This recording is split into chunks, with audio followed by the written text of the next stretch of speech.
एक बार राजा कृष्णदेव राय के दरबार में एक विदेशी व्यापारी आया था।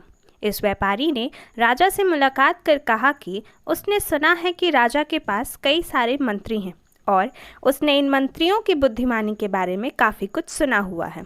इस व्यापारी ने राजा से अनुमति मांगी कि वो उनके मंत्रियों के ज्ञान की परीक्षा लेना चाहता है। राजा ने भी उस व्यापारी की बात मान ली और कहा कि वो उनके मंत्रियों की बुद्धिमानी की परीक्षा ले सकते हैं। फिर क्या था, व्यापारी ने राजा को 3 गुड़िया दी। ये तीनों गुड़िया दिखने में एक जैसी थी। गुड़िया राजा को देने के बाद व्यापारी ने राजा से कहा कि आपके मंत्री मुझे 30 दिन के अंदर एक जैसे दिखने वाली इन गुड़ियाओं में क्या अंतर है, ये बताएं। राजा ने भी व्यापारी की बात मानते हुए अपने राज्य के मंत्रियों को बुलाया और उन्हें ये कार्य करने को दिया।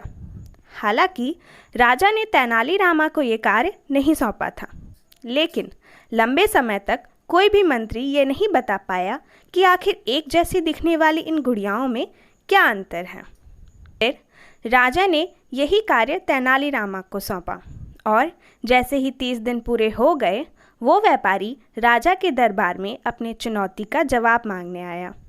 फिर क्या था, तेनालीरामा ने उस व्यापारी को कहा कि इन 3 गुड़ियाओं में से एक गुड़िया अच्छी है, एक ठीक ठाक है, जबकि एक बहुत बुरी है।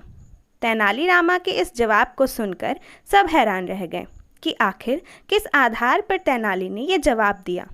फिर तेनालीरामा ने सबके सामने एक गुड़िया के कान में से एक तार डाली और वो तार गुड़िया के मुंह से निकल आई।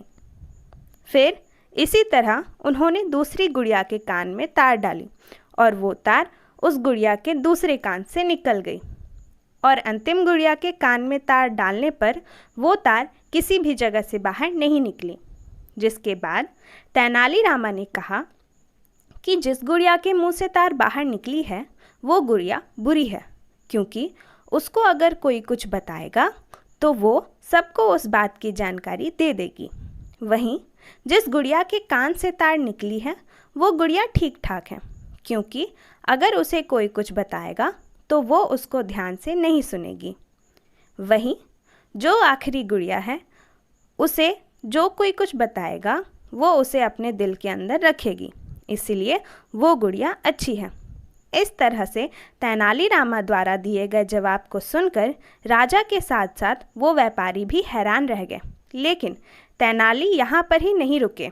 उन्होंने इन गुड़ियाओं के बारे में कहा कि पहली गुड़िया उन लोगों में से है जो कि ज्ञान सुनकर लोगों में बांटती है, बल्कि दूसरी गुड़िया उन लोगों में से है जिनको जो सिखाया जाता है उन्हें वो समझ नहीं आता है, और आखिरी गुड़िया उन लोगों में से है जो कि ज्ञान को अपने तक ही सीमित रखती है। तेनाली के इस जवाब को भी सुनकर राजा काफ़ी खुश हो गए। उस व्यापारी को भी समझ आ गया कि उसने जो राजा के मंत्री की बुद्धिमानी के बारे में सुना था वो एकदम सही था।